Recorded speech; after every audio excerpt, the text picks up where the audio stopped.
So, I'm just going to go ahead and let you know right now, Israel is really dumb. Like, just as a country, the things they expect us to believe, really dumb. Really, really silly.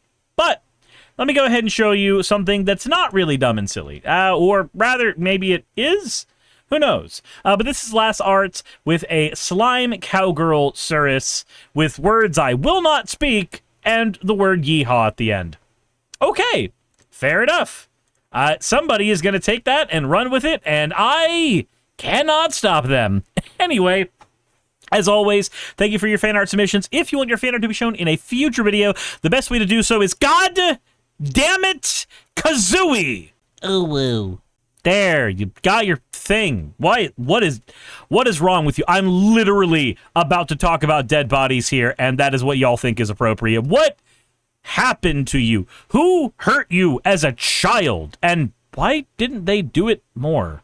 Anyway, let's go ahead and talk about what we have to talk about, because Jesus. Israel engages in airstrikes on one of the hospitals in Gaza, killing 20 Palestinians and 5 journalists. Now, another thing to note, just so you know, just in case you weren't aware, is that the majority of casualties in Gaza have not been military combatants. The majority of casualties in Gaza have been civilians. A classified Israeli database shows that the vast majority of Palestinians killed in Gaza are civilians, according to a joint investigation by The Guardian, Plus 792 magazine, or 972 magazine, and Local Call. Figures reviewed by the outlets revealed on Thursday that as of May 2025, 19 months into the war on Gaza, Israeli military intelligence had listed 8,900 fighters from Hamas and the Palestinian Islamic Jihad as the ones that are probably dead. However, in terms of the amount of casualties, there have been at least 53,000 casualties from Israeli attacks. That means that fighters only accounted for 17% of those who were killed. It is mostly civilians who have died. That is horrifying. That is absolutely terrifying. Axo says they'll say it's because Hamas uses them as shields. Whether that's the case, you're still ultimately just killing civilian targets. You're just killing civilian targets. If a United States soldier ran into my house and then my house got bombed because that soldier ran into my house, I am still a civilian death. I am going to feel the same way. My family is going to feel the same way. No matter what you do. That's just how it's going to be. Rights groups and genocide scholars argue that the findings further support claims that Israel is committing a genocide in Gaza, pointing to mass civilian deaths alongside deliberate starvation. So, now we're back here. The Israeli airstrikes on the Nasser hospital in southern Gaza have killed at least 20 people, including 5 Palestinian journalists. The Israeli airstrikes on a hospital. Why the fuck are you bombing hospitals? I thought that was something that was bad. 1 second. Is bombing hospitals a war crime? Gee, I wonder. Is bombing hospitals a war crime? The protection of hospitals during armed conflicts, what the law says. According to international humanitarian law, health establishments and units, including hospitals, should not be attacked. This protection extends to the wounded and sick, as well as to the medical staff and their means of transport. So, just curious, how many war crimes do we need to let Israel do before we're willing to say that they're being war criminals? I think Netanyahu's a war criminal. I think it's okay to admit Netanyahu's a fucking war criminal. I think we have enough evidence for that. The journalists killed in the Israeli strike have been identified as Hussam al-Masari, a photojournalist with Reuters, Mohammed Salama, a photojournalist with Al Jazeera, Maram Abu Dhaka, a freelancer who worked with the Associated Press, Moaz Abu Taha, a photographer and Middle East Eye freelancer, Ahmad Abu Aziz. On Saturday, another journalist was killed in Gaza, Mohammed Al-Madhoun, who worked at Palestine TV. At least 244 journalists have now been killed in Gaza over the last 24 months. Today's attack on the Nasser hospital came a day after Israeli forces killed at least 64 Palestinians, mostly in the north. Officials in Gaza say Israel has recently destroyed more than 1,000 buildings in the Zaytun and Sabra neighborhoods of Gaza City. Meanwhile, the health officials in Gaza say 11 more Palestinians, including 2 children, have died from malnutrition over the past 24 hours. At least 300 Palestinians have starved to death. On Friday, so just last week, the United Nations formally declared a famine in the Gaza Strip. Now, this is what a more left-leaning news outlet argued in regards to Gaza. Democracy Now! Did. What if I told you that if we shift over to the right-wing version of this, the arguments are a lot different, like much different. When we go over to the New York Post, Israel says it regrets deaths as airstrikes hit the Gaza hospital, killing journalists. The left-wing version of this focuses on just the numbers. The right-wing version of this focuses on how much Israel regrets its actions. It's how much they regret their actions. The right-wing version of this, in their titling, which is the first thing people are going to see and comment on, have decided that the appropriate thing to do is to humanize the genociding nation. Your Honor, it was an oopsie-daisy. Elander says, fun stat to look up. How many journalists died in World War II?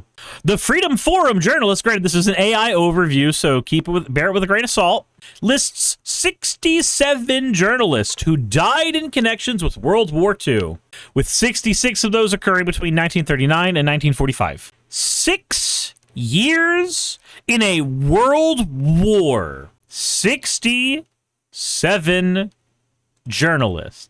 By comparison, 11 months in a localized war, Israel has killed 244 of them.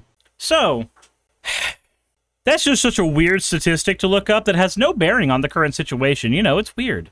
Israel's gonna create an Eren Yeager from this? Yeah.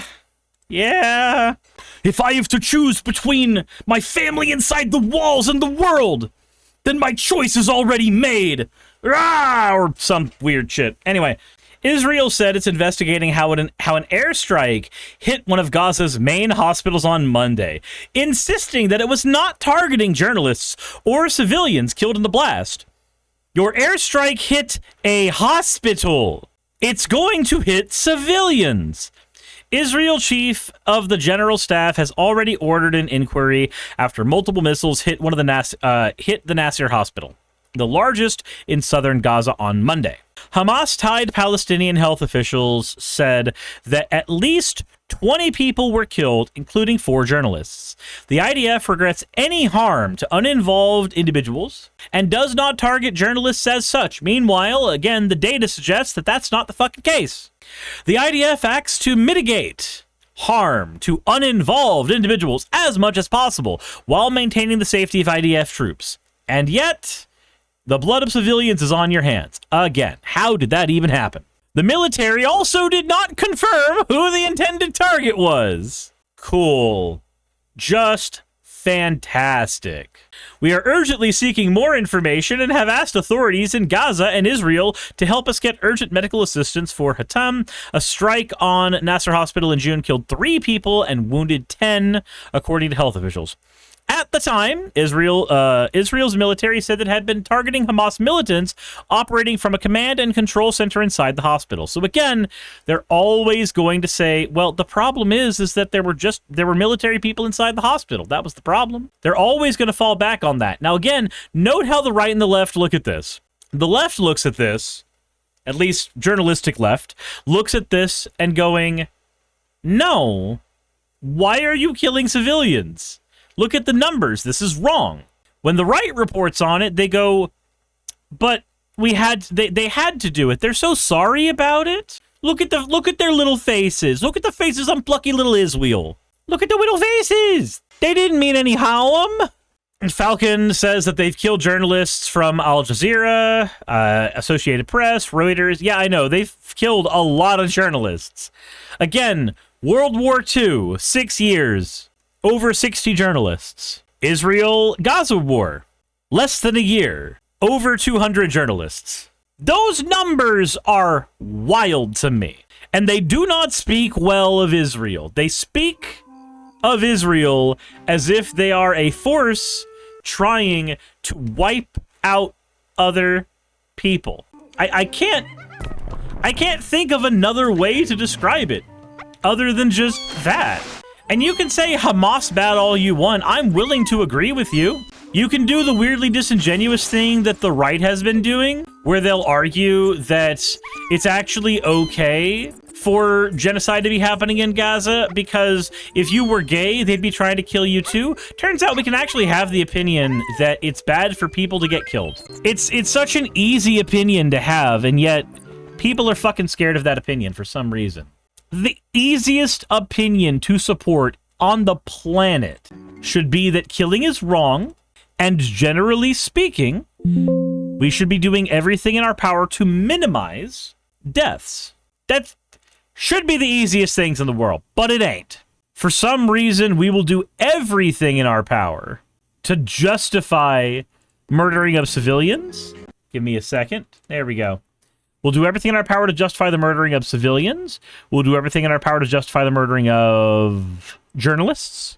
We'll do everything in our power other than accept that civilian deaths are bad and should be avoided. And we'll avoid saying that because we'll say, oh, but Israel already said that they try to mitigate civilian deaths. Well, then why do you have such a disproportionate amount of journalists who have been killed? Why do the numbers show that between you and the Nazi Party did better on journalist deaths? That's not an enviable position to be in.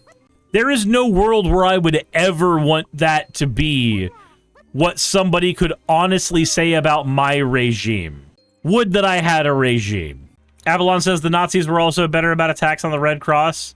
Again, not an enviable position to be in, where your regime is being outperformed in the positive by the Nazi Party. That's just fucking wild to me. That is fucking wild to me. Now, this shit has been going on and on and on and on. And there's not a whole lot I can give in terms of perspective for it, because I'm not an expert on geopolitics. But my God, we need a two-state solution sooner rather than later. Ow, what the fuck? Is that it? There we go. Depraved Ambient says a one-state solution is arguably better. How so? The solution where Israel doesn't exist? I disagree. I think that Jewish people should be allowed to have their own state. Now, should that be allowed to be an ethno-state? Fuck no. Absolutely fucking not. Israel, as it currently exists, is an unethical smorgasbord. Israel operating an ethno-state is and will always be a fucking problem. It will always lead to more issues.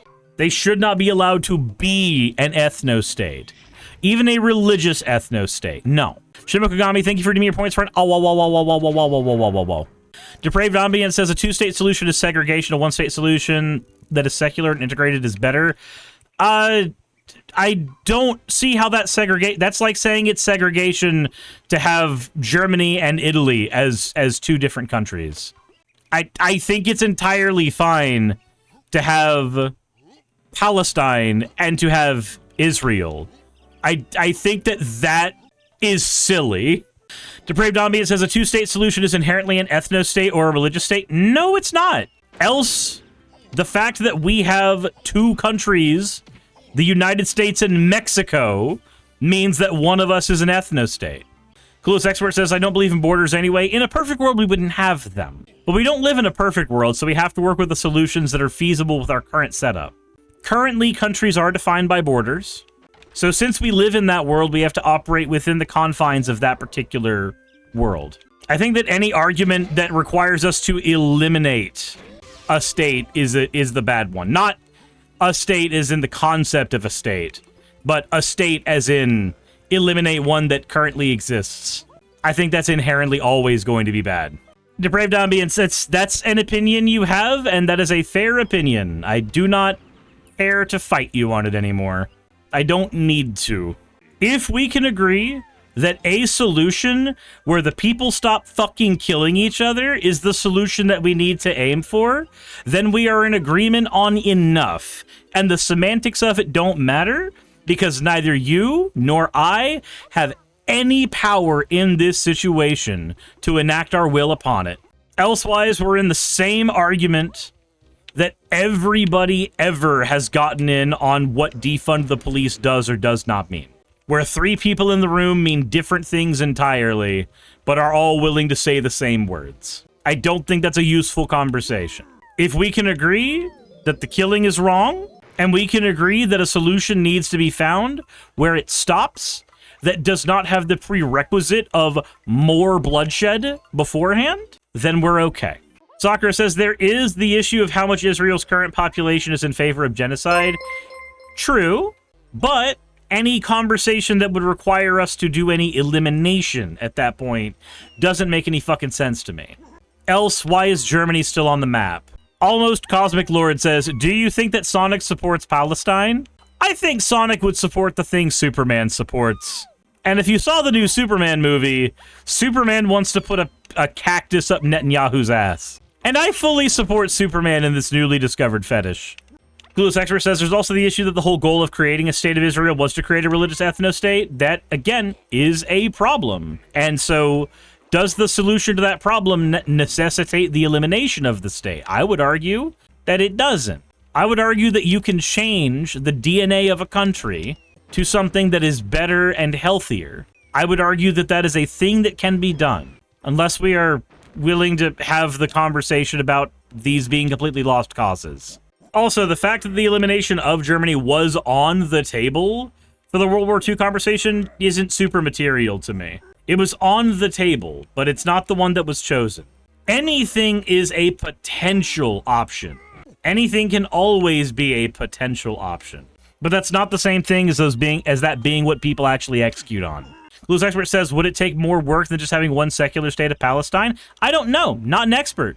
Again, ultimately, I don't give a shit what solution we come to, as long as the solution involves an end to the fucking genocide and does not come with the prerequisite of even more bloodshed. Because, yeah, technically a genocide ends if you just reverse it and win. And the genocide ends if the party being genocided gets genocided. So the prerequisite's always going to be there of do not continue, do not expound upon, do not create more bloodshed. And if anybody wants to have the argument about that being a naive position, I also don't give a shit. My response is going to be, I don't care what your comments on Utopia are if you are not willing to be part of the conversation on how to enact it in the first place. I think we need more people who are willing to engage in utopian thinking so that when we shoot for the stars, we miss and hit the moon. And it's still better than where we were. Depraved Ambience says, then if I may be so bold, just say that. So first of all, I am less likely to respond well if somebody tells me to just say X or just say Y. My words are my own. Then if I may be so bold, just say that instead of we need a two-state solution as soon as possible, you can just drop the two-state part and say you want a solution. That was the only reason I said that arguably a one-state solution is better, but that's another conversation. I didn't mean to set up a firestorm. So I feel like when we're talking about countries that are in the process of being genocided, most opinions are going to set off firestorms. Most conversations are going to set off firestorms. If I were to argue which solution I believe is the best one, I believe one where Palestine is recognized as a country, and Israel is recognized as a country, and they are no longer fucking killing each other. That's the solution that I would personally want. That's the solution I think is the best one still. I could be vague and say any solution, because the truth is, yes, I do want any solution. But I'm also going to advocate for the one that I care about. I feel like a one-state solution naturally means that you are eliminating one of those countries. And I don't see that as fair to either party. Depraved Ambient says Palestine already isn't a country, really? Neat, but it is still treated as if it is a country by the people who live there, and that's good enough for me. Ultimately, what is or isn't considered a country is arbitrary, but despite being arbitrary, it still holds weight. Soccer says, using the denazification of Germany post-World War II as a template, that would require higher-ups in the both IDF and the Israeli government to being held accountable for their genocide? Sure. Throw Netanyahu in a jail cell and let him rot for all eternity. Or let him follow his leader. I think the idea of Netanyahu just biting the fucking bullet is a fucking great idea, so long as there is not a worse Netanyahu Terminator 2.0 waiting in the wings. Axis says anything can be healed from. It takes time, and it takes the oppressors to actually do the fucking work to make it right. Netanyahu. He's a fucking Yahoo. He's a Netanyahu. I don't remember the context where Yahoo's actually supposed to be, like, really insulting. But there's some dialect in the United States where Yahoo is considered a very insulting phrase. So I'm just going to lean on their expertise. Why does that mushroom have bulky legs? Whose fetish is that? Anyway, I guess I'll just close this one out by saying genocide's bad and wrong, and we shouldn't fucking support it. And it's really wild to me that the Nazis did better on not killing fucking journalists. That's just astounding to me. All right, so, okay. Let's go ahead and put this up on screen here. So the Israeli military says that it strikes on the Gaza hospital that killed a bunch of civilians and 5 journalists was because they saw a Hamas camera. Now, I don't know what you know about cameras, but I don't think somebody just took a fucking camera and Sharpied Hamas on it and then put it in the window. I don't think that's a thing at all, but it's a thing that they're trying to do right now, which is weird, just a little strange. Kiwi Bird says cameras are Hamas because they don't lie about what they record the IDF doing. Weird. Sean says, really, Israel is so upset with being anti-Android that they wish to attack cameras because obviously it was Samsung. Okay, so the Israeli military said Tuesday, so today, that its double strike on a Gazan hospital that killed 20 people targeted what it believed was a Hamas surveillance camera. But the first strike killed a cameraman from the Reuters news agency during a live television shot, according to witnesses and health officials. So their idea of a Hamas camera was a camera that a freelancer from Reuters was using. Or at least a cameraman from Reuters, freelancer or not. I know that Associated Press had some freelancers that got killed during this too, apparently. The military released its initial findings into the strike, offering no immediate explanation for striking twice, and no evidence for an assertion that 6 of the dead were militants, including 2 who were identified as their providers as healthcare workers at the hospital and an emergency services driver. The dead also included 5 journalists. Just imagine being Netanyahu right now going, holy shit, you guys, listen here. We managed it. We did it, everyone. We killed 1 militant. There are 50 civilians dead, but 1 militant.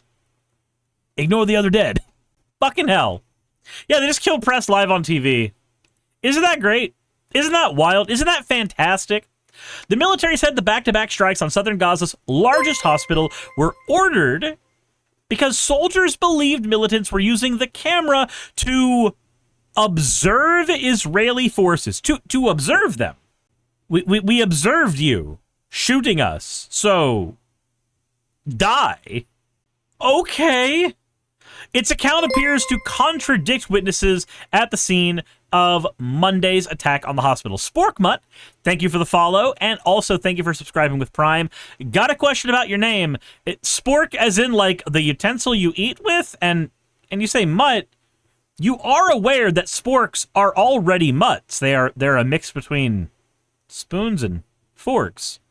You're a spork mutt. That's redundant. You're a mutt. I don't. Why? Falcon says, I do wish Israel would see what is going on. What is going on is going to make people less sympathetic to Jewish issues, since it keeps clinging to its identity as a homeland for the Jewish diaspora.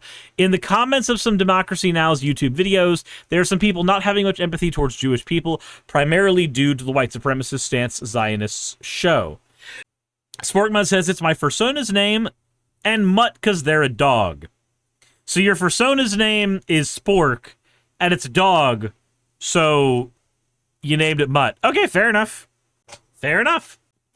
A senior Hamas official denied that Hamas was operating a camera at the hospital. They said, if this claim was true, there are many means to neutralize this camera without targeting a healthcare facility with a tank shell. Bassam Nam, a member of the group's political bureau, told the Associated Press in a phone interview. An initial strike hit a top floor of one of the hospital's buildings. A Reuters cameraman, Hassam Al-Masari, was killed in that blast while filming from the site, according to a fellow journalist according to a fellow journalist and a doctor at the hospital. I swapped those words in my brain. That was my problem. Hospital officials said a second person who has not been identified was also killed in the first strike. Health workers, journalists, and relatives of patients then rushed up an external staircase to reach the site of the first blast. Photos taken from below showed at least 16 people gathered on the staircase trying to help those hit. Among them were 4 men wearing orange vests of emergency responders and health workers. No one in the staircase was seen holding weapons. Video footage taken by Al Ghad TV shows then a second strike hitting, causing a large boom and engulfing everyone in the staircase in smoke. Hospitals say that 18 people were killed in the second strike. So, all right, I'm going to spoil something for y'all. How many of you have seen or read Hunger Games? So, there is a moment in Hunger Games. If you have not seen it already, then maybe mute your microphone or mute your stuff for a minute. But I'm going to spoil it for a second because there is an event that happens. I will try to be as vague as possible, but there is a militaristic force that utilizes a 2-step approach to bombings. Step 1 is to entice people to go to the area where they are going to bomb. The way that they accomplish this is by sending a bunch of aid packages to starving children. Starving children and medical personnel alike all end up coming and rushing to the point where the packages are dropped, and then explosions happen. The packages were actually bombs. It is considered a militaristic 2-step approach to traps and bombs. It is shown as both incredibly clever and incredibly cruel in the frame of the books. This is exactly what Israel's doing here. Step 1, do something that entices people to rush to aid. Step 2, now that you have a whole bunch of victims in an area where they've rushed to aid, send another blast. Now, I'm not saying this is exactly what happened, but this is what it looks like what happened. And yes, Sarah, Israel keeps doing this shit. So I would think that everybody who grew up reading those books, at the very least, can understand why this is a bit of a scummy tactic. Among the 6 people killed Monday that Israel claimed were militants were Juma al-Najir, who was a healthcare worker at the hospital, Imad al-Shar, who was a driver with Gaza's Civil Defense Agency, which operates under the Hamas-run Interior Ministry, according to the agency and the Nasser Hospital's casualty list. Without offering any evidence, Israel has in the past identified emergency responders who work under the Hamas-run government as militants to be targeted, including in the killing of 15 medics in March. when Israeli troops opened fire on an ambulance in southern Gaza. So, you know, if you keep attacking civilians over and over again, eventually everybody just becomes a military target. Because everybody is effectively militarized when the alternative is not defending your home. The military's chief of general staff acknowledged several gaps in the investigation so far, including the kind of ammunition used to take out the camera. It's camera. Now, there are rights groups who condemn this double tap attack on the hospital. The initial findings emerged Tuesday as a surge of outrage and unanswered questions mounted after international leaders and rights groups condemned the strikes. The killing of journalists in Gaza should shock the world, said the United Nations Human Rights Office spokesperson, not into stunned silence, but into action, demanding accountability and justice. A problem is that I don't see us getting that. So the biggest supporter of Israel is the United States. And Donald Trump is a huge supporter of Israel. He can play around saying that Netanyahu is off his rocker. He can do that once or twice, but what is Trump actually doing to stop that? Nothing. The Israeli military said it's conducting an ongoing investigation into the chain of command that has approved the strike. A military official who spoke on the condition of anonymity in line with the military guidelines said that both of the strikes that hit the hospital were launched from a tank. These are known as double taps. Such consecutive strikes have drawn condemnation in wars in Ukraine and Syria, particularly when they hit civilians or medical workers racing to help. International law prohibits attacks on hospitals. A hospital can lose that protection if it is used for military purposes, but strikes must be proportionate with measures taken to spare civilians. Israel has attacked hospitals multiple times throughout the 22 months war in Gaza, asserting that Hamas embeds itself in and around the facilities, though Israeli officials rarely provide any evidence to support that claim. Hamas security personnel have been seen inside such facilities over the course of the war, and parts of them have been off-limits to reporters and the public. There are now protests in Israel as Netanyahu weighs in on the Gaza City offensive. Earlier Tuesday, protesters in Israel set tires ablaze, blocked highways, and clamored for a ceasefire that would free hostages still in Gaza, even as Israeli leaders moved forward with plans for an offensive into Gaza City that they argue is needed to defeat Hamas. Meanwhile, Palestinians in Gaza brace for the expanded offensive against a backdrop of displacement, destination, and the famine that has gripped parts of the territory. Yeah, the United Nations just declared a famine in Gaza, by the way.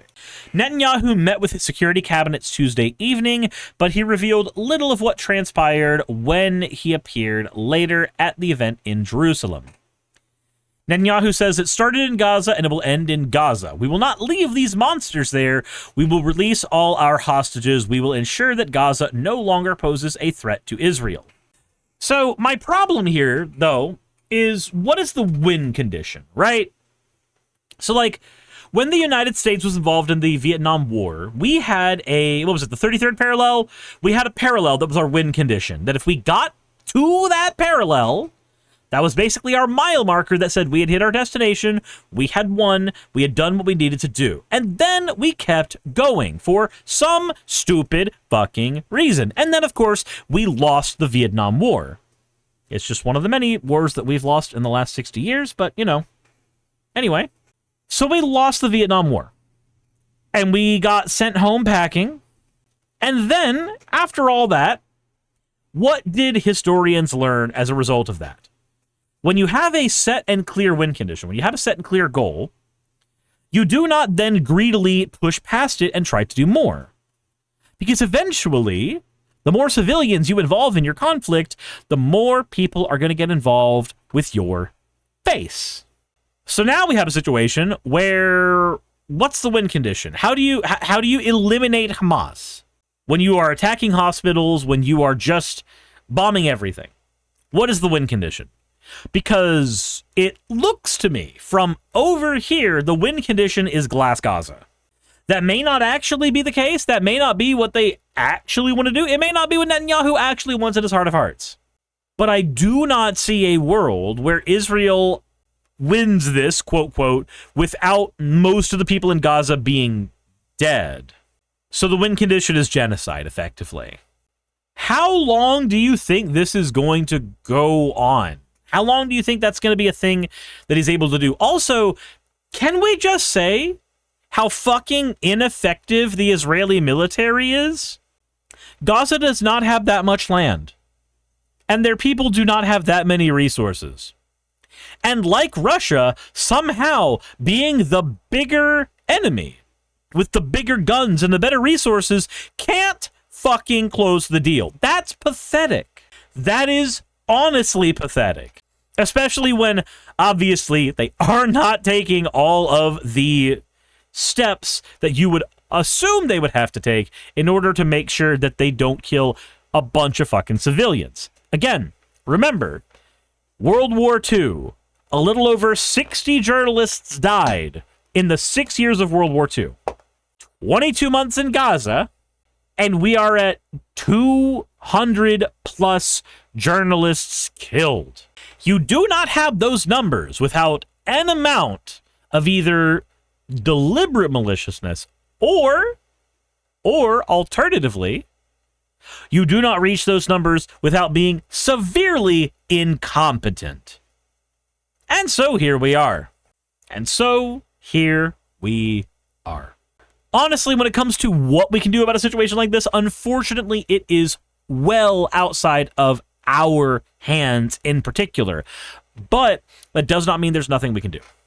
It's outside of our hands in that it is a fully foreign affairs thing, but United States' support of Israel is one of the things that allows Netanyahu to continue doing what he does. In a world where all of us get up off of our seats, stop listening to people talk about politics, and instead go out and start engaging in politics, when we do that, we can shift this paradigm for the better. If not to stop this war from going on, but at the very least to stop the next one from manifesting. It's not just about calling your local representatives. It's not just about calling the people who have the ability to get in the ear of other politicians. It's not just about getting them to be better advocates for us and ours.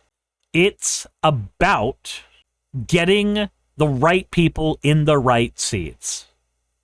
Because obviously the people who are currently in charge are not doing a good fucking job. In the United States, at least.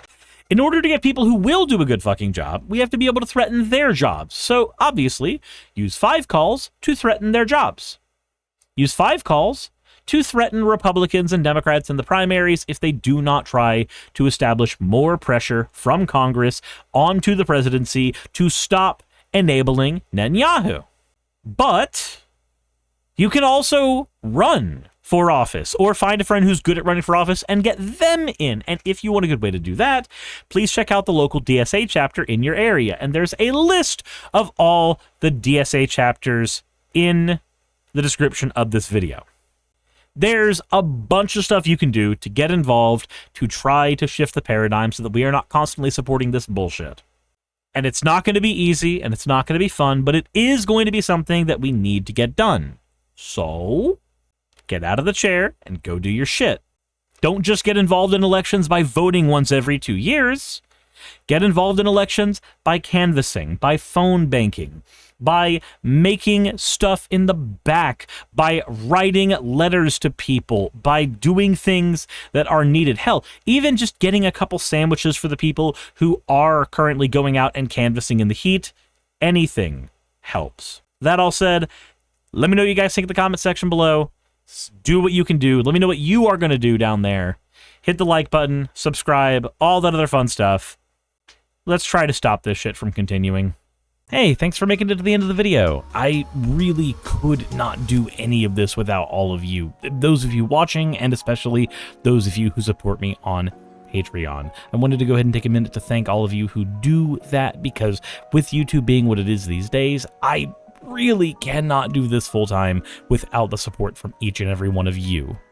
Those people would be Red Joker, Purple Poundini, Jemshin, Britzkrieg, Jupe the Malignant, Michael, Ravalern, Mabbity Babbity, Astral Frontier, Tales of Atonement, Nixie Chan, Kiri Artemis, Limor Pinku, Love Bunny Games, Victorian Alchemist, I'm not saying the last part of that, and you know that.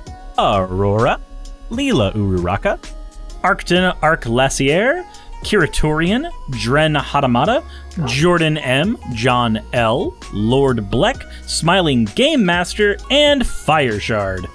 Thank you so very much. But since you're here, why not go ahead and try watching another one? There should be one that's on the screen right now. And if you are a patron of mine, I wanted to go ahead and thank you again for all of your support. There is still a video you could press though, if you'd like. I would appreciate it just a little bit.